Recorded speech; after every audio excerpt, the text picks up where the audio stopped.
A solid white light on your console with no picture on screen can feel confusing, especially when everything powers on but nothing actually loads.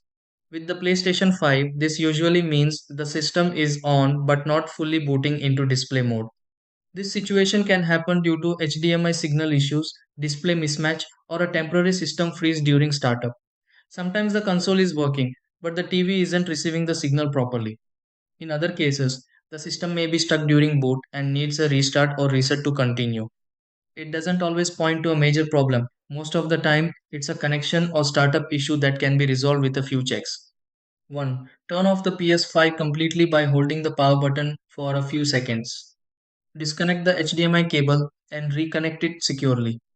3. Try a different HDMI port or cable if available.